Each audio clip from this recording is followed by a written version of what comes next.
Welcome back to the Co-Operatives podcast. We have a special guest member, Luke. It's a nice way of saying I'm a substitute. Thank you. You're a great substitute. Filling in at the last minute. Actually, no. More than likely, you're going to hear a lot more of Luke until he is exiled back to the great eastern wastes of... what the hell is that again? Vermont? Vermont. I always want to say Maine, because, you know... We're close. We're like 2 hours. Yeah. It's one of the states known for syrup. Yeah. Syrup? We got a lot of that. And cheese. And yeah. That's definitely an East Coast, Upper East Coast thing. And then, as always, we have Mr. Aaron Amnesia. Hello. And the topic, actually, we're going to take kind of a step back. Originally, we had wanted to speak about Double Fine Studios, but the person whose passion is Double Fine isn't here. And it seems like they're kind of on the cusp of coming out and releasing a lot more information on the next two major titles that are coming out. We're going to touch on those a little bit today, but going into them with any kind of an expositional, we needed a break, dead honestly. We're taking a break from the Kickstarter and the Double Fine because we feel like we've been kind of jamming it in your collective ear canalia. And instead, we're actually going to talk about the future of gaming and kind of the no man's land of DLC-only titles. The PS Vita is embracing it with full arms, with arms wide open. And actually, yeah, sorry. Don't let it happen again. Yeah, okay. Fair enough. The big rumor is that the Xbox 720, because it's 360 times 2, so you would turn 720 degrees and walk away to a PS4. Is right. You would do the It's funny because 720 is the exact same as 360. You just spin around one more time. One more time. Yeah. Do it twice. Dizzy. Yeah. But so that's kind of the buzz on the internets, and a lot of people are looking at it as if the PS Vita, what was the PS Go, the PSP Go, was just this failed, horrible commodity, and now with the advent of tablets, with Razer's about to release a mobile gaming only tablet with dual analogs. This is kind of becoming a reality, this DLC thing, and I think that maybe PlayStation was a little bit ahead of the curve, or maybe being a little bit too ambitious. They've got their phone, too, that god-awful Ericsson PlayStation The phone. slide-up one with the dual analogs? But they're not even analog. It's two circles that you touch in. Oh, touchpads or whatever? Yeah, they're just indented touchpads that they call analog sticks. Yeah, and those are awful? It's fine. It just barely runs PS1 games. Yeah. Those are the games it plays. So this PS Vita is supposed... Now, at last view, they had said that it has nearly the power of a PS3. Which is like when Nintendo said their new Wii U is going to be literally a carbon copy of a 360. Now, if you were making the next-gen console, would you want to refer to its specifics, its tech advantages, as the last-gen console? Yeah. Well, that's what's interesting with the Wii U is I don't know that it's the next gen for Nintendo, but I think again it's kind of a stopgap, and that it's supposed to be out this year, right? Still, the Wii U. I'm not holding my breath. I'm assuming if they're going to do that's why I said still. Right. Fair enough. For the moment, anyway. Yeah. But yeah. So given that. A lot of these games are becoming less that you buy and own the game, right, and more that you own the licensing. Now, personally, owning a license is kind of nebulous, because when you buy something as a DLC, to me, you're buying it and you own it, and you can transfer it. Well, up to 3 times via the Xbox. Like you're only allowed to, it's 3 times a year that you can transfer over old DLC stuff on the new hard drive. It's 5 consoles on PS3, and it's just about unlimited on PC. Well, but on 360, Xbox, I think it's like annual. It's regulated annually. I think it's like 3 times a year. Okay. But even still, you still have that, and you can keep it and carry it with you. Now, when something's licensed, like Gotham City Imposters, at any given point, they can kind of shut the lights on the whole project and say, well, we're done. Now, to me, if I spent I believe it was $15, Yeah. 10 or 15 bucks, 15. yeah, for a game that relies heavily on microtransactions, it's kind of shitty, especially if you pump any degree of money into it. Right. Now, Luke, you were saying that licensing you don't see it as a bad thing. Why is that?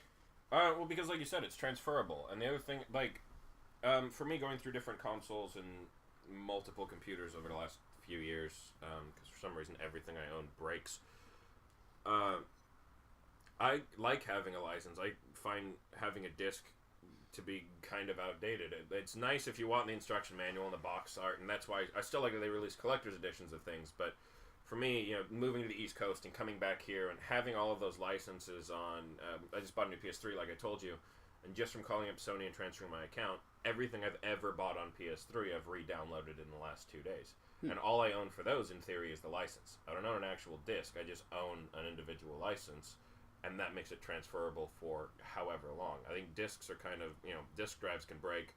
If your computer breaks, or you break the disc, or you lose the disc, it's still backed up somewhere. It's the same principle as a cloud, just for games. Now, but with that in mind, can't they can end the license at any given point, right? Yeah, but with... Because, I mean, who's going to sue over a $15 game? I mean, it's short of well, a class action beyond suit, suing for a $15 game, Gotham Imposters is multiplayer only. Mm. If you're buying a multiplayer-only game, they always have the rights to turn off the servers whenever they want. Yeah. So even if you own the disc and they turn off the servers, you still can't play it in a multiplayer-only game. So if you're investing, I'm using that specific example because it's one you mentioned, but if you're investing in a multiplayer-only game, whether you have a disc or a license, as soon as they turn off the server, the game's done. Mm. And then you have a disc that does nothing instead of a license that does nothing. Which is the Dead Souls thing that just came out last week. See, Right. look, haha, we're topical, fuckers. Dead Souls, we had released a news story that they were shutting off the servers. I believe it was like May 31st for Demon the very Souls. first Demon Souls, pardon me. For the first thank you. For the first Demon Souls title on PS3, and they announced that they were shutting down the servers because the bigger and better one is out. And then they just put out a blast late yesterday, in fact, that they're going to keep the servers open for an indefinite amount of time. But even that had a single-player-only function that you didn't need. Right. Yeah, Demon Souls was perpetually connected to the internet, but was playable without it. And it's because you were perpetually connected for a sense of community, which is completely different than games that are perpetually connected for the sake of DRM. Right. Oh, like... Assassin's Creed. Yeah. Actually, you should speak about that. Assassin's Creed on PC, which I was unaware of, apparently had incredibly prohibitive DLC, where something went wrong and you had to reinstall or even install it on another system. You couldn't play it. And Assassin's Creed, the first one, because it was the first one they ported it to PC, had all kinds of issues, unnecessarily high requirements, and a bunch of things wrong with it, but was still a single-player-only game. It had none of the extra stuff, none of the multiplayer that they've added in later ones, and no real expansions to it, but required a perpetual internet connection to play, not because they'd track anything, but just because it would perpetually be verifying your license. So you could be in the middle of a level, and then if your internet cut out for a second, you were kicked out of the game as soon as because they couldn't verify your license.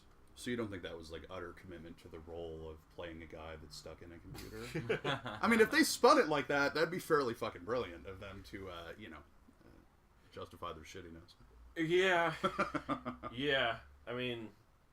Well, it's funny you bring that up because being kicked off a server is the same issue that people playing Diablo 3 are having right now with the Rule 37. Or, precisely. Error 37, yeah. And it's the same, like... that kind of game, there's no reason if you're gonna. I understand that Diablo 3 is all multiplayer focused, and that's fine. It doesn't have PvP, which is absolutely ridiculous. But it was supposed to. Wasn't it was that one of the supposed to? things They're that gonna was release announced? it in a free DLC later on. Arena combat or something. Yeah, arena precisely. And that's because basically everything they did with Diablo 3 at some point they decided didn't work. They got rid of health potions and were only using orbs, and they went, "Ah, shit, that's a bad idea." And so now they're both in there, and they had the whole caravan following with you, and that was the only way to craft items. And then they realized, and they did a whole like panel on it at TGS or on something on why they were doing this and how great it was. BlizzCon probably. And they went, "Oh no, just kidding, that doesn't work." And the same thing with PvP, where they showed PvP and then went, "Oh, this isn't really balanced. Never mind." And so they've just backpedaled. I mean, to be fair, they did only have 13 years to do it, but Oh, so it was like Fable for Yeah, for exactly. computers. They Exactly. were like, you can have kids. Okay, you can't have kids. Okay, you kind of had kids, and you can kill your wife. Okay, you can't kill your wife. Yeah. But the thing with Diablo 3 being able to be played through single player, Diablo 2, like, is designed to be played through single player, and the multiplayer was an addition. In Diablo 3, they made it very clear that you can still play through it by yourself as long as you're connected to the internet. Which absolutely discounts people that are playing, like you said when we were speaking before, with laptops. But you look at people that are international travelers. You look at people that are traveling for work, and it's like, it's not fucking World of Warcraft. It's not a subscription-based system. So Or people who live on top of a fucking mountain in Vermont. Oh, yeah, like school. Or people like your friend that you were speaking of earlier that has dial-up interconnection. Yeah. And that's really my biggest issue with this whole, constant connection in order to play a game issue, is that I don't think the internet is there yet, Like, we have not reached that point to which the internet is in every home, it's stable in every home. To require people to be connected, the internet's just not there. I mean, I have cable internet, supposedly the fastest available in Southern California. Sometimes it's great, sometimes it's not so great, and there's really no rhyme or reason for it. That on my end, it's not that I'm in a bad area, that I have a great modem, I have a great wireless router. Sometimes my internet sucks. It can just drop it at random, and I've been booted off Xbox Live multiple times. Just because my internet craps out for like a second. Well, I have a pristine internet connection and uninterrupted.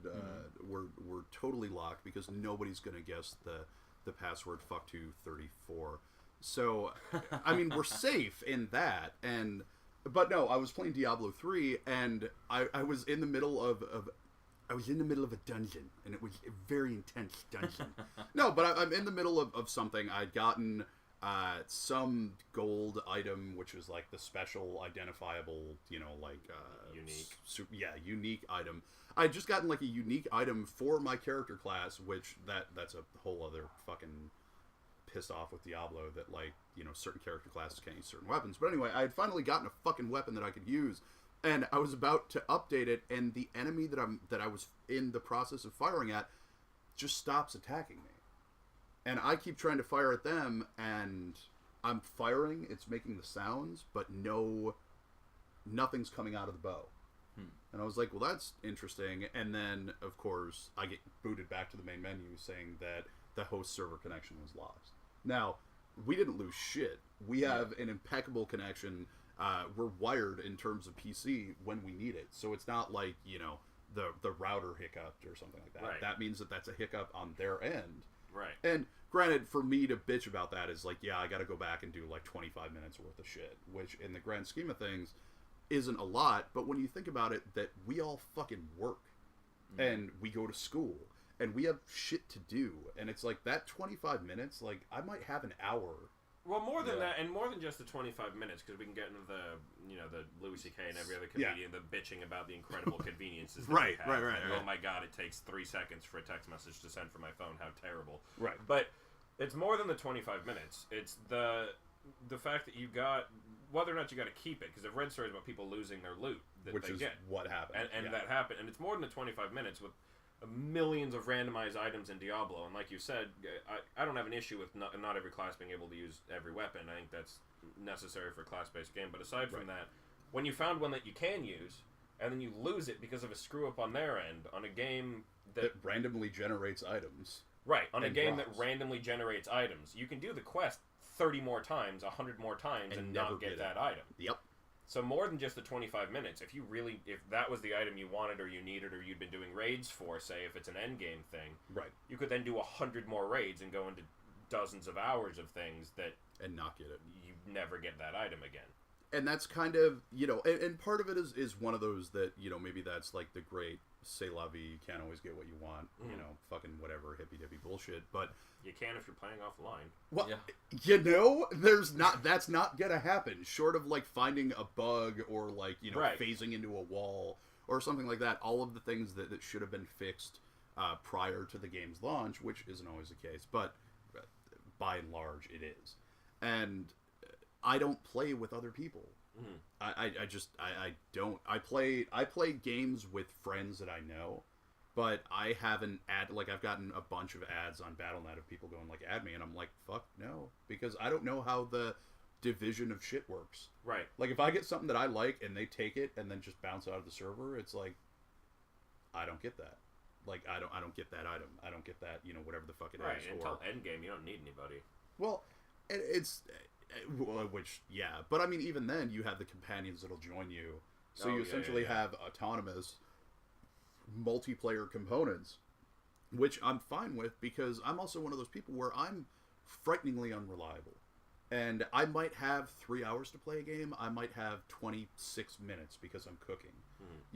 And I can't commit to things like that. That's why I never played World of Warcraft. That's why I never played any of these other things, because you need to have that commitment. And to be required to have that internet connection is like somebody telling you when you can play the game. Right. And if they have their servers down for maintenance or whatever, even though I'm not playing multiplayer at all, I don't get to play that. And I don't get that 27-minute window that I had anymore. That's kind of a pain in the ass to me. And, I mean, Aaron, you have a notoriously unreliable internet connection. Do you want to say anything? Yeah, I mean, it's... You can't play multiplayer. You're all playing single player. No, I had fantastic internet, and it's only recently been an issue, but yeah, it's... I mean, the moment that a game is going to require a constant connection, it's essentially saying Aaron cannot play you, like, and yeah, I can't for the life of me see that any of this constant connection, DLC only, it's going to alienate massive amounts of gamers who. Well, even going back to the PS Vita, yeah, you still have to, I believe, just like the iPads, you have to buy some sort of a wireless service to go along with it. Yes. Yeah. And correct. With that in mind, what if you're on a fucking road trip and you're playing a game that's meant to be played not at home, and you go to a place that has one bar? Yeah. Or or something of that nature. Like, I'm notoriously low tech when it comes to going to other places. I mean, I have a 3DS that I lucked into, and I have a Kindle 2 second generation that I use for reading, because I don't have to have shit 24/7. Yeah. And all of my portable games are, you can play it and put it down, or you can give it to somebody else to play.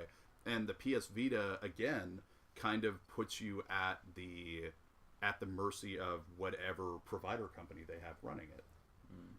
It kind of does. One of the interesting things about the Vita is that that's like part of their mission statement. Not that it puts you at the mercy of AT&T, but that's part of their mission statement. That you're connected anywhere. It does everything that a phone does except make phone calls. Which at that point, like, how hard is it to shoehorn a phone into? Well, that's why That's why they put Skype on the PSP, but their thing is that it's a dedicated gaming device, which is why the DS kicked the PSP's ass, because instead of making it play better games, they just tried to make it do everything else. But as much as that's their mission statement, that's what they're marketing. It's an actual legitimate powerful handheld with 3G and Wi-Fi and touch and all these things.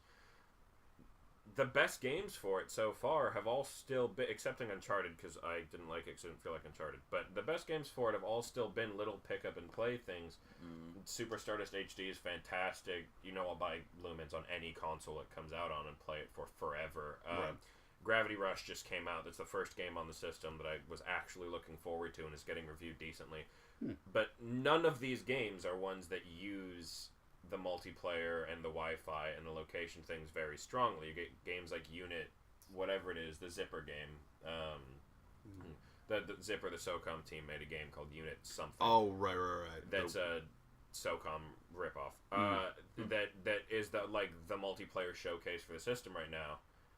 And it's fine. Mod Nation Racers, which has been Sony's multiplayer flagship thing, doesn't have online multiplayer on the Vita. Isn't the whole concept of it to be like Mario Kart, to compete against other people? Yeah, and it's got all the creation. It looks great, and it plays great from what I've seen. I don't own a Vita because I don't have that much money. Yeah. But no online multiplayer in a game that was built for it. Around it, the whole play, share... Play, create, share. And the thing is, you can still create and share. The community's there. Yeah. You just can't play, which is problematic because it's a game. Yeah. mild hiccup in that particular. Right. That seems to be the most important of the three for multiplayer. Yeah. No, it's ridiculous. Like some of the decisions being made as far as connectivity in gaming are just mind-numbing. Like, like you were talking about with Diablo 3 and the whole, created to be played on any system, etc. And then just like completely nullifying the laptop market the way they do. And you're like, who sat at that boardroom and went, well, here's what we're gonna do? And like no one went, excuse me, are we maybe stupid right now? Like, are we ignoring like obvious shit? Well, it's Blizzard, and they make all their money from World of Warcraft. Yeah, so in their mind, everyone has an IV connected to the internet because they're online all the time. Even though people keep leaving that game finally, but I was hoping that's what Knights of the Old Republic would do, and essentially, and it did for a month. Mm-hmm. Yeah, for a month. But there's I think that people are, and I even noticed that the best looking World of Warcraft game is about on par with Diablo 3 right now, but it's because they're using not outdated, but scaled back character models, and they're not the art style for World of Warcraft is so incredibly accessible and generic, and people say, oh, it's based in Warcraft, it's based in these games that go back, but it's not. It has orcs in it, and that's fine, and they look like orcs, but the color palette they use, the bloom lighting they use on everything, it can look great, and the lighting effects can look great, but it looks great as in you can tell they're running on a high-end spec, but it's still the art style is an incredibly accessible art style. Well, that's what they're using for Torchlight. I mean, actually, Torchlight is a variation on that, and there are actually jokes in Torchlight. Yes. Of how some of the enemies look colorful and large. Like, Yeah. Which is kind of like a fuck you to Blizzard, because it's like, I mean, all of the pastels have no place in an RPG. In a medieval or a dungeon primary RPG. Colors, man. It's primary just like green out of the paint tube. You know what I mean? Like it's a color that you will never find anywhere because it's meant to be mixed. And Warcraft's like, fuck it, right out of the tube. Let's do this. You know, like it's painful in the eyes. Well, the thing is, I have a lot of friends who. Actually, mercifully, I have a lot less friends who play a lot of World of Warcraft. Well, most of them say, I mean, there's like 1 in 10 maybe goes, I really like the art style, actually. Yeah. But the other 9 always use the defense that, well, when you play it for so long, you're just looking at menus, you don't really notice the art style. That's not a defense of an art style. That then it doesn't matter because you can Zork. ignore it. Yeah. Right, Like, exactly. Which Zork, how they haven't, that they brought it, what was it? It was an addendum to Black Ops, where you could go over to the computer and they had a Zork-based game. Oh, really? Like, text-based game. Yeah, and it was all in the menu. Where, like, if you broke 3 of the restraints, where is the main menu, and walk over to the, like, old school, I think it was, like, not an Apple IIe, but, like, maybe a 3.1 Windows, you know? And you go in on it, and there's a DOS prompt, and you can go into the DOS prompt and play Zork. Like, cool. From beginning to end. And I think that with the that's also how you access Dead Ops, the Dead Ops, the top-down Contra, you know, which is really interesting because those games were good and they're still fun.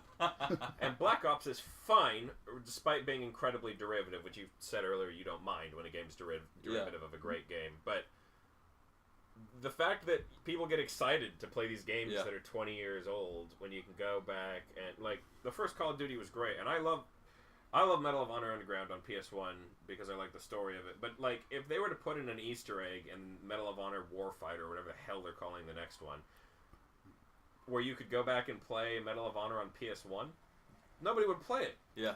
Right. Yeah.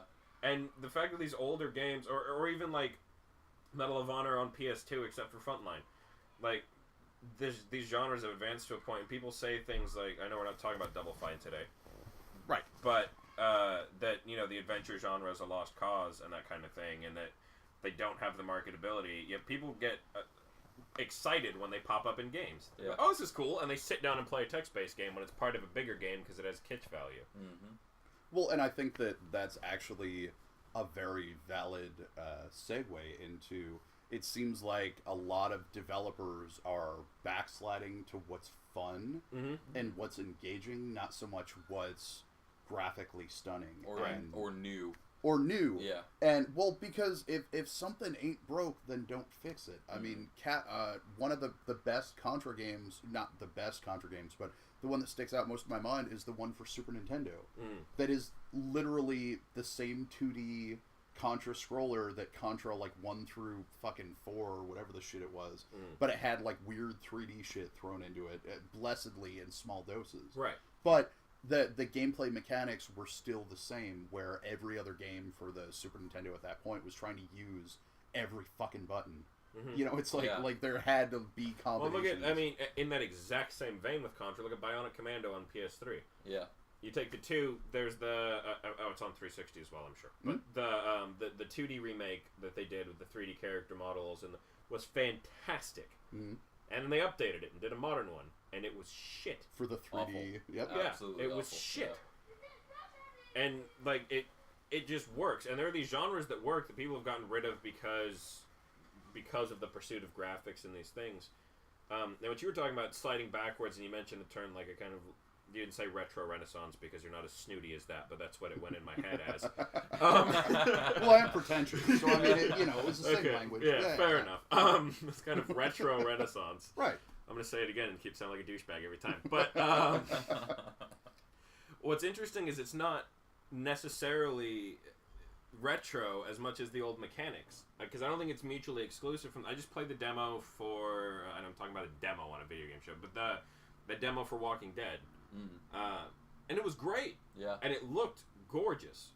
Oh, we played the hell out of it. Yeah, and 90% of it is contextual. Like yeah, yeah. I mean, and there were games like what the hell was that last good adventure game on PC where he was a cop? Hector: Badge of Carnage. Yeah. That game was really crude, was really funny, but artistically was a throwback to the old style of 2D where you clicked and things With like the that. Sam and Max type stuff. Yeah, Sam and Max, exactly, and it was fun, but. Sam and Max on consoles this generation, the oh my god, I own them. I can't think what they're called now, but you know what I mean. The Sam and Max, they have a full season on PS3 and on PC, and those play really well and they run in 3D. But they actually made Sam and Max for Wii, and which added that extra element of the clickable shit. Yeah, and the mouse based thing, which I thought even made it even more of a home run. Unfortunately, the Sam and Max series didn't ever really take off. Right. As well as it should have. Nor did the Back to the Future, which they didn't do on Wii, but they did on PS3.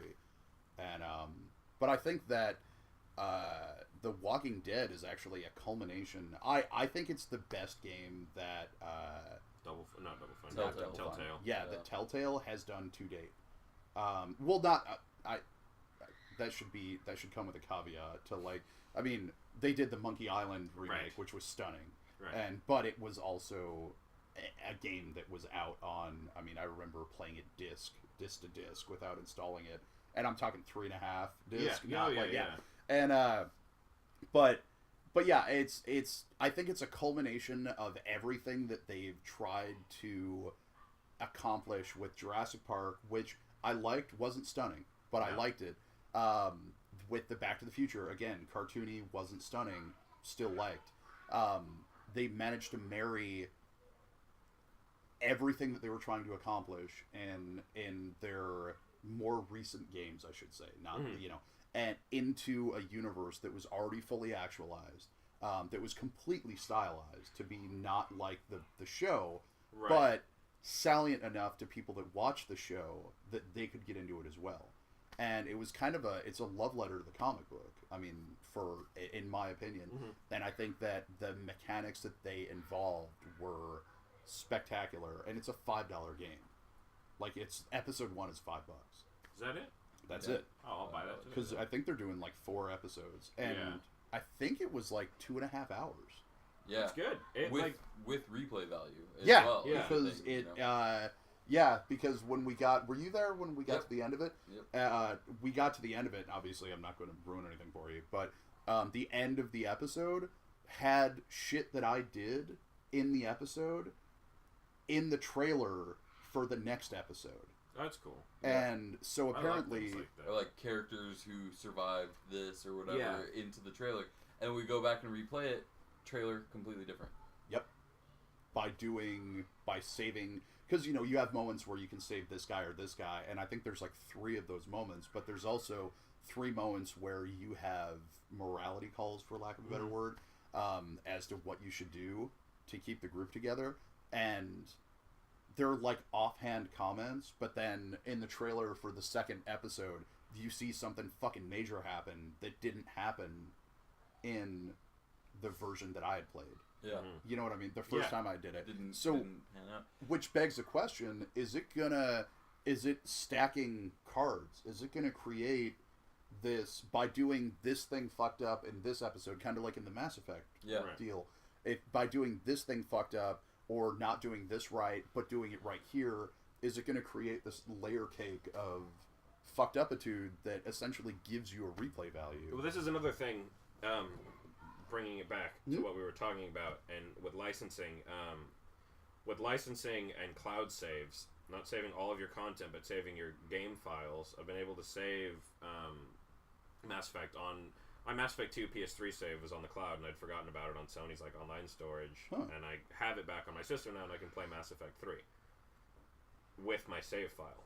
Yeah. Same thing happened on PC when my previous laptop died that had my first 2 Mass Effect saves on it, and I was able to recover them and import them because I was in the community for the people I'd registered my game, and they own the license to it, and that's something that hasn't been fully integrated, but I think is only inevitable.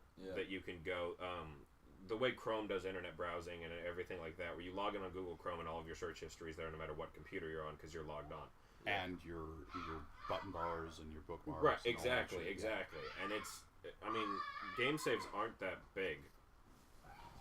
So I think it's only a matter of time before your game saves are online and tied to your license. So if you have a game and I come over and I log in, I can just have my game save and my profile and everything there the same way you would with an MMO. Right. Yeah. Actually, Luke, do me a favor. Can you put those kids back in the basement? We have that kid safe duct tape, and that just doesn't take, so... Well played. So it definitely seems like games have reverted. You said it was, what was it, the Renaissance? Retro Renaissance? But I'll go. In case anyone had forgotten that I'm a pretentious dude. We thought we'd throw a reminder. It's helpful. You know what it is? It's the Ed Hardy V-neck that you're wearing right now. I don't want to wear Ed Hardy pajamas. But I think that just to be fair, for you listeners at home, actually Luke isn't wearing anything sans for a jock strap without a jock in the front. So there's the pocket, which is where he keeps his cigarettes. But there is a Sailor Jerry tattoo on it. There is a Sailor Jerry tattoo on the jockstrap, but it's on it's on the backside, so you can't really see it. But getting back into it, it seems that there are a lot of games, both new and old. And old, I'll go ahead and say 2 years old for the ADD minded in our audience. Games like Limbo. Or games like Stacking, or games like... Did you play Costume Quest, Luke? I did. What'd you think? I think it needed voice acting. It's a stupid complaint, especially when we're talking about games being more like they used to be, so I sound less like a douche. But I thought the art style was really good, but it was weird to not have voice work. Because it was so good in Stacking. I loved Stacking. I think that actually might be my favorite Double Fine game. Really? Yeah. Better than Psychonauts? Yeah, see? Did you know, I was reading this, did you know where Psychonauts came from, where he first got the idea? No. From a scene in Full Throttle that LucasArts cut where he ate peyote. So he said he'd been kicking around with the idea of playing in a Psyche since they cut the scene where he ate peyote from Full Throttle. Isn't that fantastic? That's awesome. And that's actually a perfect script for Psychonauts, because last week we threw it in preparation for thinking that we were going to be doing the Double Fine podcast. And thanks for that. I did a ton of reading on that shit. Well, you can come back and we'll be doing it next time for sure. Okay. And but no, really prepared now. Thanks. I'm just real prepared for next week.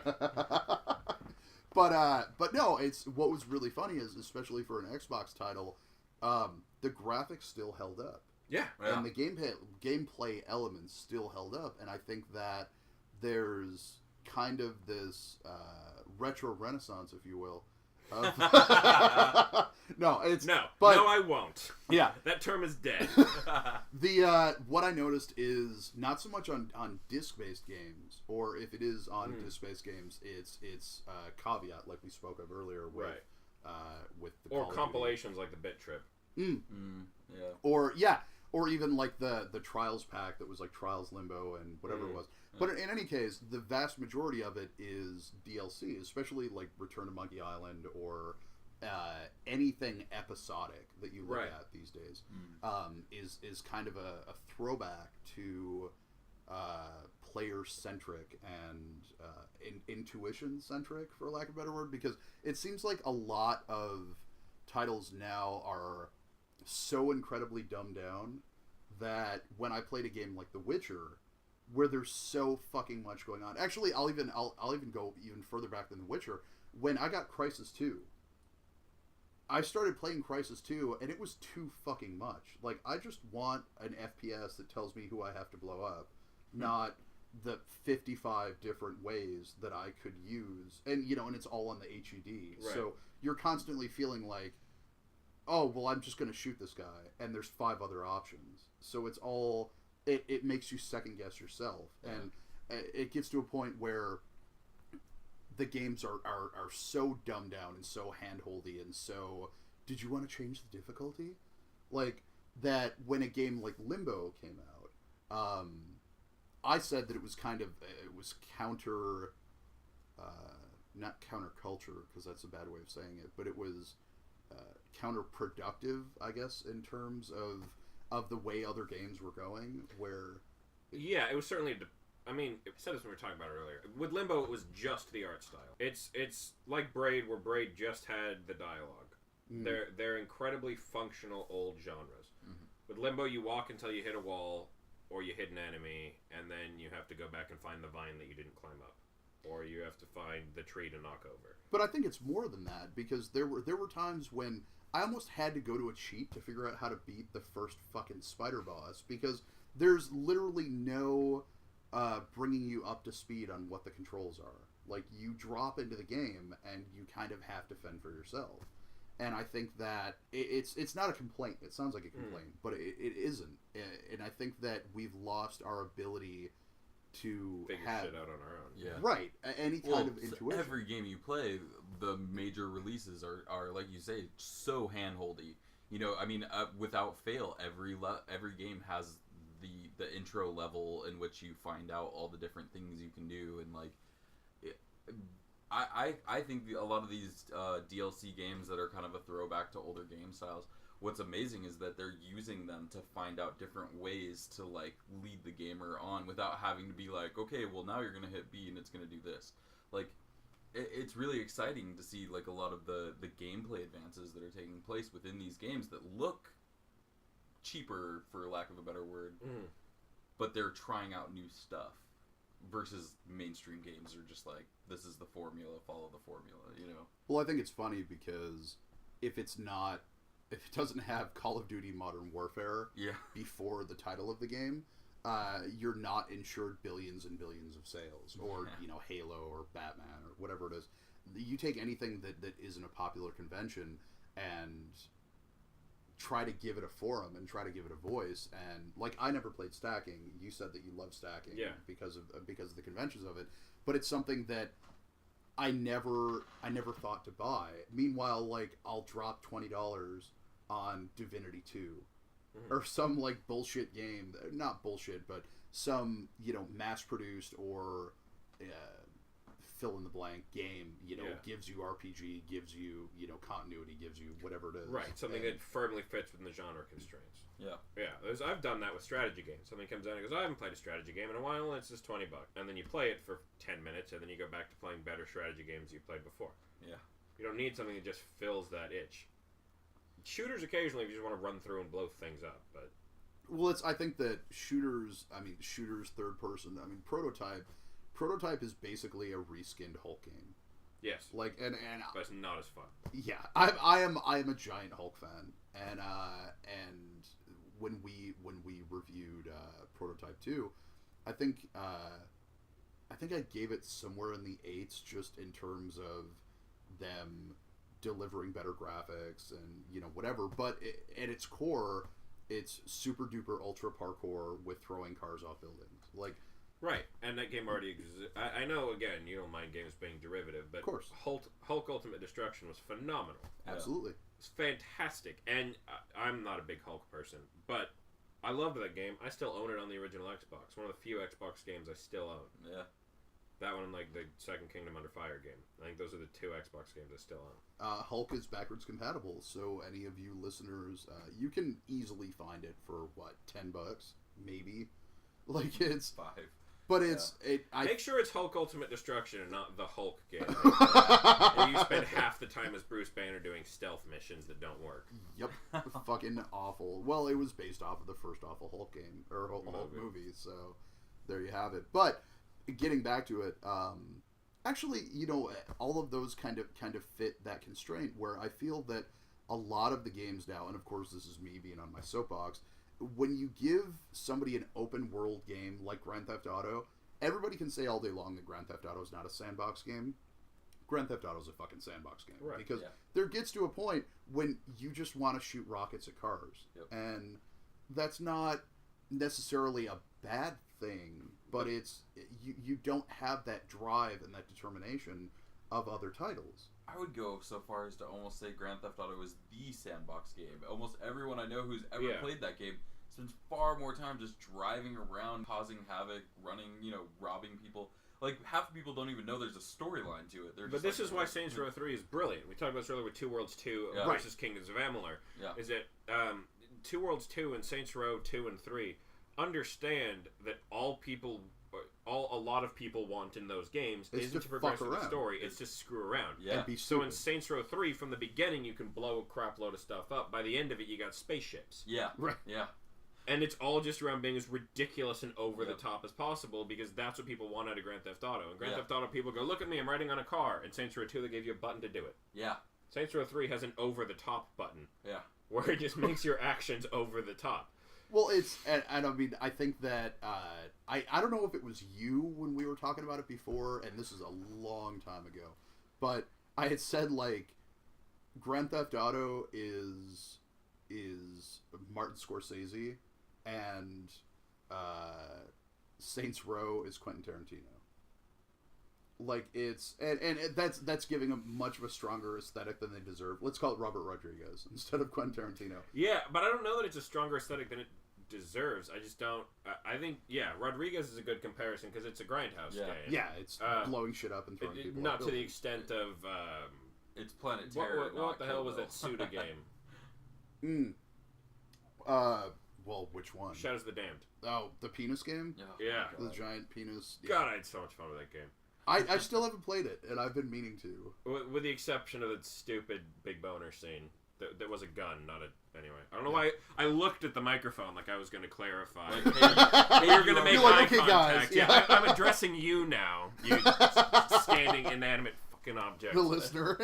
Also oddly penile. Right, exactly. I should just have a precursor. Like I said earlier, with stage directions. Like, I'm addressing the microphone now. You weird. But Shadows of the Damned, Great! it's another one of those, like, I've been waiting for it to come down to, like, $10. Yeah, I played through a friend's copy of it, and it was fun. It was incredibly repetitive and formulaic, but it didn't have the same controls as Resident Evil 5, basically, but it didn't have any aspirations of telling a great story. It was just a Rodriguez game, basically. It's awesome. What was the main character's name of that game? They always have the most ridiculous. Suda 51, every fucking year. That's why it's, what is it, Lollipop Chainsaw? Yeah. I put down a reservation for it only because they have an Evil Dead skin. She wears an outfit based off of Bruce Campbell's and has, like, an iron fist. Wow. But anyway, so getting back to the classical conventions, which even you know, the Suda 51 or the Grand Theft Auto thing, they address that itch of much like Contra, where you're gonna be holding down a button and just mowing down people with gunfire. Like that's all there is to it. And I think that the Cave, which is the new Double Fine, which you would actually research. Ron Gilbert, And it's, from the description of it, the immediate thing that I thought of was Maniac Mansion. And for those of you who are not as gray in the pubes as we are, Maniac Mansion was a game for PC and Nintendo that essentially bridged the gap between PC point and click or PC type games, typing games where you would have to say pick up shoe or pick up whatever it was, and you had to essentially use objects in the universe and search for, not in the universe because that implies something huge. Maniac Mansion, you were in a building that had, I think, a grand total like 15 rooms, but you would have to do shit. And then Day of the Tentacle was the sequel. Day of the Tentacle ties in really well with what you were saying earlier about Black Ops. Oh, okay. In Day of the Tentacle, I'm gonna get the room wrong. So do people listen to this? Fuck you, Luke. All right, go ahead. If anyone listens to this, I'm gonna get comments. But there's a room in Day of the Tentacle, I think it's above where you get the hamsters to power things and it turns on a computer, where you can actually play through the entire Maniac Mansion in Day of the Tentacle. So even like having that callback to a previous game is like that old. Yeah. But it's, I mean, that being said, it's because it's a convention that still works. Yeah, absolutely. Like Zork still works. Mm-hmm. And there was a point where, I mean, even for shits and giggles, when I was bored at my publishing job, I would start a Facebook comment that was like, you wake up in a room, blah, blah, blah, blah. And then the people comment like, check watch. And it's like, the time is, blah, blah, blah. But it's like, that's a throwback to text-based games. Well, I had my favorite, it's not on Android, unfortunately. I don't even remember what it was called, but it was on WebOS, the Palm operating system. Palm, yeah. And it was it was like no bullshit RPG or something. And it literally just had a button that said quest and a button that said fight. And there was no graphics whatsoever, and you would just quest, and you'd get an enemy, and you'd push fight until it was over, and you would level up, and you could buy loot at a store, and that was it. And there was no UI whatsoever other than that one button. And it was all, like, and for some reason, it was still just as addicting as most of these RPGs where you go do things, I'm leveling up, and you could just, give stat points, and there was no story, there was nothing. It was literally just quest and fight, and those were the two buttons. Well, and in a lot of ways, that's a throwback to the old, like, NES controllers, A and B. Like, it's, there, before there were these, huge button combinations and binding and, all this other stuff that became kind of the norm for all gaming, there were these conventions that, you just want to hit shit. And in a lot of ways, that kind of goes back to what we were talking about earlier, with, what was the game you were talking about for the PlayStation that was just like the time waster for the PlayStation Portable? But anyway, the Tony, I call it the Tony Hawk paradigm, where you can play a game for 3 minutes or you can play a game for 3 hours. Oh, Super Stardust? Was that it? Oh, Stardust. That's what it was. Yeah. And exactly. Which is actually, Super Stardust is funny because I was going to mention that earlier because you were talking about the convention working with games being in other games. Infinitely more people still play Geometry Wars than play Project Gotham.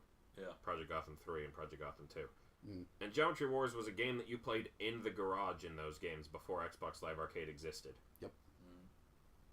And so those kind of games within games last almost... Alien Hominid, I don't know about the console or the next gen version. Does it have all of the PDA games?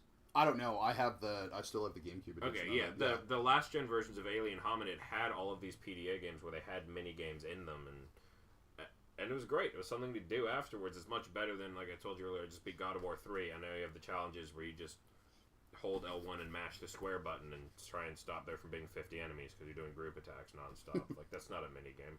But look at a game like Castle Crashers, where I had one of my good friends, Sam, who actually rolled by momentarily.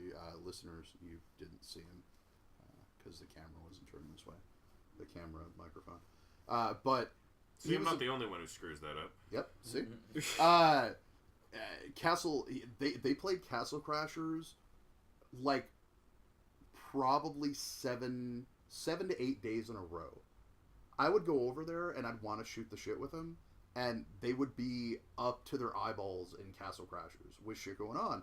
And because it's that addicting, but there's also, 3 buttons that you use for all of Castle Crashers? I mean, not counting the directions. Stick. Yeah, jump, block, attack, and magic. Okay, yeah. But even that, like, it's... I mean, those games are kind of a throwback, and Alien Hominid is another great one, which, if you haven't checked it out, listener, you can get Alien Hominid, I think, on the XBL. You can also get it on GameCube and PS2. Whatever. Yeah, PS2. I feel like we should do an advertising voice for that. Right. Next up on PS2. Actually, if you haven't played Alien Hominid yet, you're missing out. Actually, they're at Comic-Con every year, and every time I go by the thing, Behemoth, and they have, statues and bullshit that they're selling, but without fail, on the first day, they're always selling signed, sealed copies. Like, before the GameCube went the way of the dodo, like, apparently they must have bought, like, at least 70 cases of Alien Hominid games, because they're selling signed copies of Alien Hominid for, like, $5. That's just cool. To get it out there. Suda does that with Killer 7, too. Killer 7 was one of those games that I always wanted to play so goddamn bad, because Killer 7's interesting in that we were talking about game conventions and defying conventions like Limbo. And Killer 7 and... the other one, the sequel or whatever it was. No, I was going to say whichever one was the DS one he did. Were interesting is that, in that they defied conventions in ways that they didn't necessarily need to be defied. Because Killer 7 was great, but you don't need to hold down a button to walk. Right. You have an analog stick. Yeah. Like, these are conventions that have been replaced out of necessity, not... or out of convenience. Yeah. More than necessity. It's convenient to walk with an analog stick, with a joystick. Much more so than it is to walk with a button and steer with shoulder pads. And you don't have a pedal when you walk, so they can use that to replicate, like, input when you're in a car or in some vehicle where you would have an input that the character would be pressing. But what was the other one that was like that Indigo Prophecy, Fahrenheit. Oh, yeah. Yeah, was the same way, where the controls were so against the grain that they became counterintuitive.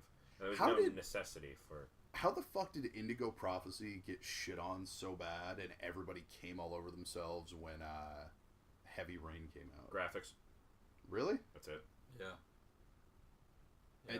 Also, the culture had changed with Indigo now I'm going to justify and basically make what I just said sound like bullshit. But with... Please. We love contradiction. Yeah, right? With... Indigo Prophecy came out and critics liked it, but people didn't because it was weird. Same thing with Killer 7. And the first thing we saw for Heavy Rain was a short called The Audition, much like the one they just did for their new engine. Right. And The Audition looked amazing, and everything we were promised with Heavy Rain sounded amazing, and a lot of it wasn't in the game from the early interviews. Press X for Jason? What? Press X for Jason? No. Like, that entire sequence is like, press X for Jason. Jason, press X for Jason. Jason? Yeah. Sorry, I didn't mean to derail you, but no, that's fine. You're right. 2/3 of Heavy Rain is. No, that's 2/3 of the the one scene in Heavy Rain. I guess. But all right, because I love Heavy Rain and I love that studio, but Sony marketed Heavy Rain really strongly. Yeah. And the difference is they didn't push Indigo Prophecy because they didn't know it was.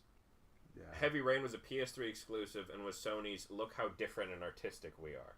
Yeah. Because they didn't want to be... Xbox basically was like created and doomed by Halo, and that Xbox is a shooter system and always will be. Wait, what about the game that came out before Heavy Rain? Shadows of the... I mean, Shadow of the Colossus. Not Shadow of the Colossus. There was a game that was a DLC title, and it had like the cat. Oh yeah, it was. It was an interactive art demo. And not Enter the Void. Is it Enter the Shadows? Enter the Shadows. That's what it was. Yeah. See, I knew I had some part of it right. Yeah, you got both parts of it, just in different things. Yeah. With with the beagle with the big ears that flew through. Yeah. That all of the trophies were finding the tributes to other studios that they put in it. But that was great. And that was a direction that Sony hasn't taken for some reason, but was adamant that they were going to take, that they were going to support art house things. And there are games like Misadventures of P.B. Winterbottom and Limbo and things like that are art house games, but really they're just basic platformers with an artsy background. Yeah. But Or don't you some think sort that, of a I mean... gameplay gimmick thrown in. Or, Yeah, exactly. But Braid's like that, too. That's why, Braid's like that as well.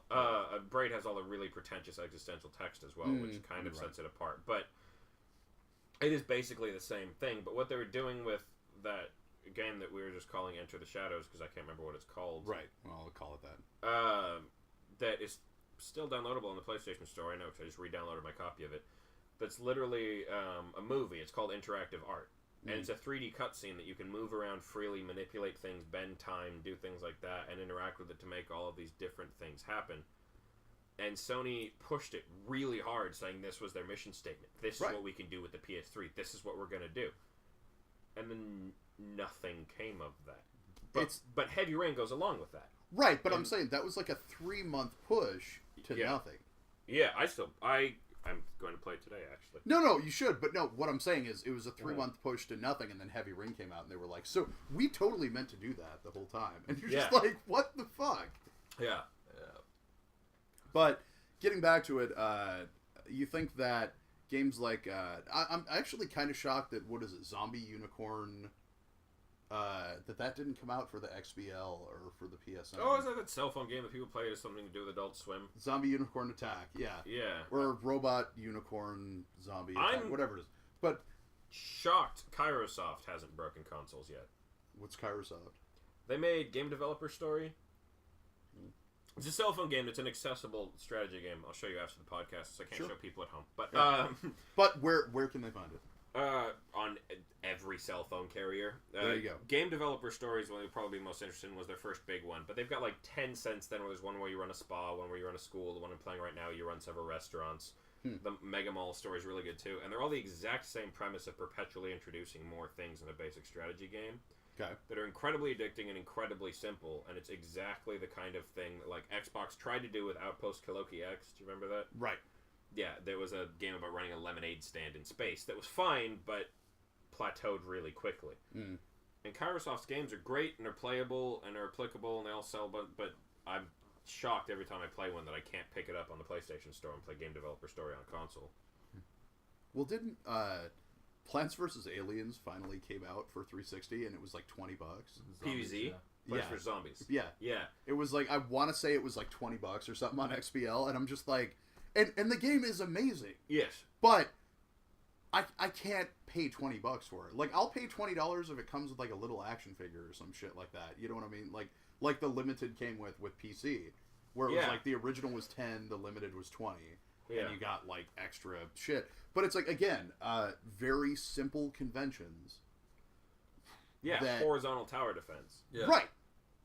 But anybody can figure it out. Yeah. And, for example, the game that we're going to have reviewed on Monday, there's a little teaser for you, Rock of Ages on PS3.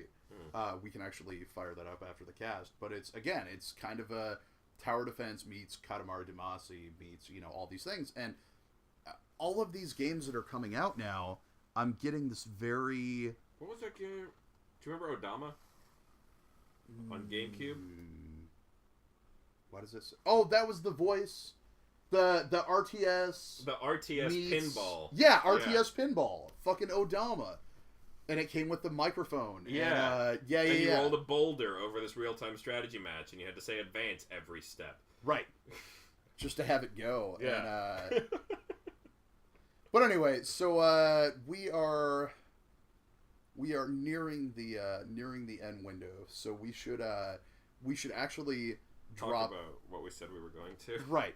Well, actually, no. I mean, it's if you look at both the XBL and the PSN, Xbox Live, and the DSi shop, or in the DS Online store. Yeah, the DS Online store. Dylan's Rolling Western is a perfect example of advancing conventions. Really? Yeah, Dylan's 3DS. Rolling Western. Yeah, I think it's called something like that. Yeah, it's a tower defense game mixed with a third-person action game, and you go around and harvest materials and things too. But it's all of these DLC titles, unless they're bundled on a disc, are essentially temperature gauges for what people are willing to play and what people are willing to understand, and what classic gamers are still out there.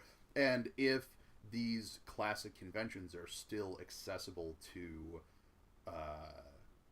let's call them the Call of Duty kids, the people that just want to shoot shit and see stuff blow up. And I think that the case is that we've hit a wall with the graphical parameters of what the PS3, what the 360, and what the Wii can all do. So scaling back and focusing more on gameplay is, I mean, it's kind of the swan song for the system, but some of the better games are coming out of it. Well, it's interesting because it creates a dichotomy, and that you get middle of the ground publishers can't really function anymore because a lot of these games are coming from like Pixel, who made Cave Story, right. That's phenomenally made by himself. So a lot of these games are from small developers with low money. They then get picked up by the bigger developers, and so the space is occupied by AAA titles. Sales-wise, I'm not talking quality because I'm about to mention Call of Duty, but AAA titles like Call of Duty and things like that, and little independent games like I said, Pixel's Cave Story and things like that. And these people in the middle who, like Tim Schafer when I was researching Double Fine, said, 200,000 used to be considered successful, and that's what they think is successful. And you can still turn a profit on that if you're not spending a ton of money on the game. But successful is 2 million, 6 million in the first week. Right. For these AAA titles. And independent games, if they sell 1 million, they're ecstatic.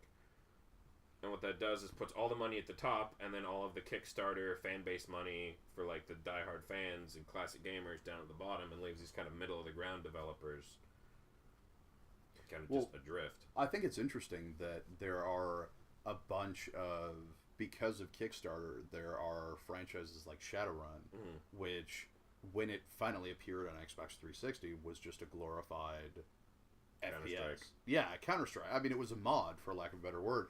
And now that they're actually going back to the original Super Nintendo and RPG, the RPG element, because of Kickstarter, they're able to bring this to the people.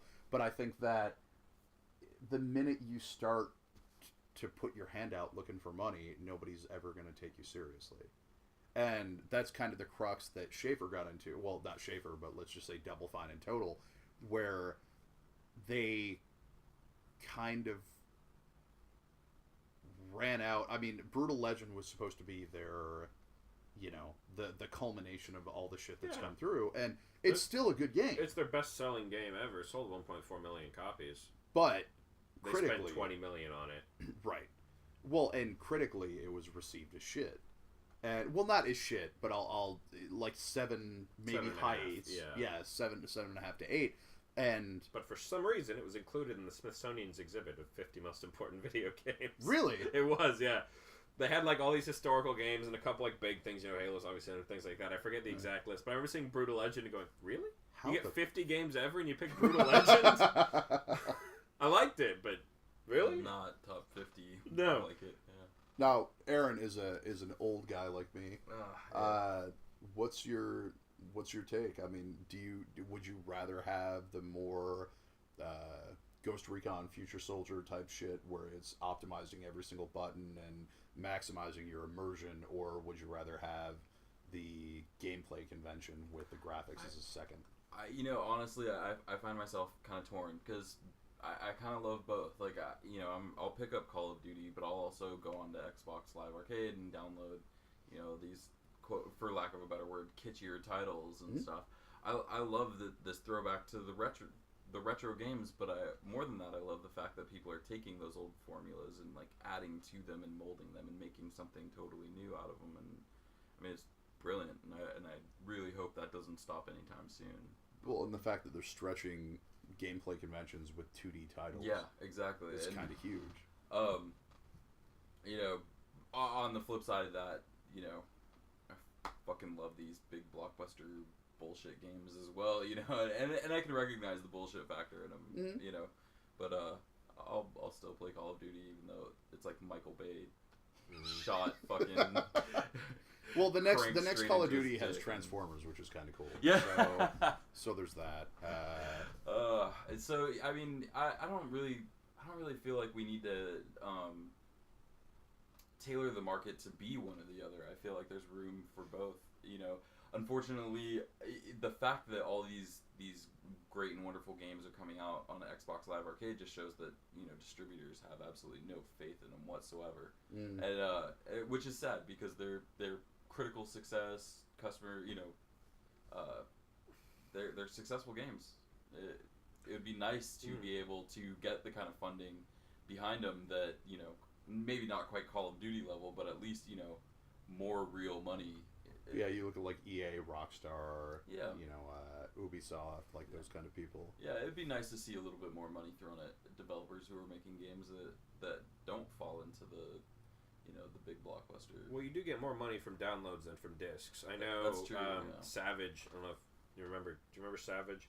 It's a first-person shooter, real-time strategy game that had RPG elements to it. It was cool. Jesus.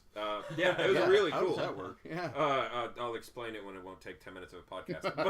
But Savage 2 is still downloadable. But anyway. On where? Yeah. I don't know. On their website, Steam, probably. Just Google Savage 2. No, Savage didn't make Steam. But they said they made 90% of their profit from the first game from the 10% that were downloadable. Yeah.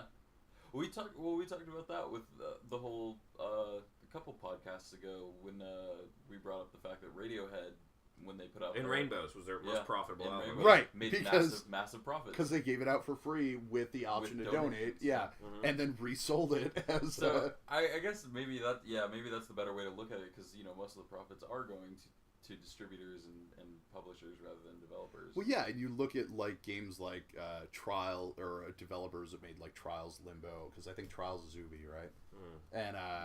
And Limbo and these other titles that do the 3-pack titles on Xbox 360, they're essentially getting the chance to resell them all over again. Right. So they're essentially pulling a Radiohead, just like you said. And I would almost wonder how much of the profit from the disc sales are going to the developers. Well, it's probably almost all to the publishers, because they're like, you made the money off this, or whatever. But but still, I mean, it's great to see these games being made, and some of them have a nostalgic value for me. Obviously, for most of us who were alive and weren't just the cum in their daddy's balls at that point, like. Let's not discount the cum-soaked listeners that we have right now. I mean, there might be 12-year-olds listening right now, covered in their father's semen. Luke, have we final ever thoughts? been worried about the 12-year-olds? This is true. Yeah. So I mean, for a lot of us who are a little older and actually grew up playing these games, definitely a nostalgic value and whatever. But it's more than that. They're creatively made games. They're trying new approaches to an old formula, and we have to support that as gamers. We have to. Final thought, Luke? Yeah. No, I mean, I've kind of said probably more than people would like to listen to, but you haven't blue jaded, if that's what you're looking for. No, I don't know who Jaded is, but I will at some point blow him, I'm sure. But the Cave is definitely worth looking up. There is gameplay on right now. Yeah, it's a 1-minute gameplay reveal trailer, and Ron Gilbert's doing it, and he's good. Yeah. For those who might not know, who's Ron Gilbert? Ron Gilbert was he was like the adventure game developer, and Tim Schafer kind of studied under him, and they worked together on Double Fine now. So Maniac Mansion and things like that. And Tim Schafer did Grim Fandango. Yes, sir. Yeah, but weren't we talking about the future of games? No, we're talking about how games are backsliding. We started initially as the future of games, but then we realized that the future of games is the past of games. So okay, the future of games is the past of games. And our systems have plateaued, and there's never going to be anything new or innovative that's pretty. Is that what we said? Sure. So if a game's ugly, it's probably innovative, and if it's pretty, it's probably shit. We're Ed Hardy. We're Ed Hardy. And eat at Joe's. Well, as you said, I'm not wearing it. Yeah, I know. I'm sorry. I'm just wearing the jockstrap. Yeah, you don't want to know where my cell phone is. It's on vibrate for a reason. Let's just say that. But anyway, thanks again for listening. We have Luke. Yep. And we have Mr. Aaron. Thanks. And look forward to hearing Luke again before he's exiled again, like I said, to the great gray ways of the East Coast. And till then, fucking don't die. It's good advice. Oh, wait, hold on. Don't be a dick. Cue for the theme music. Yeah, don't be a dick and don't die.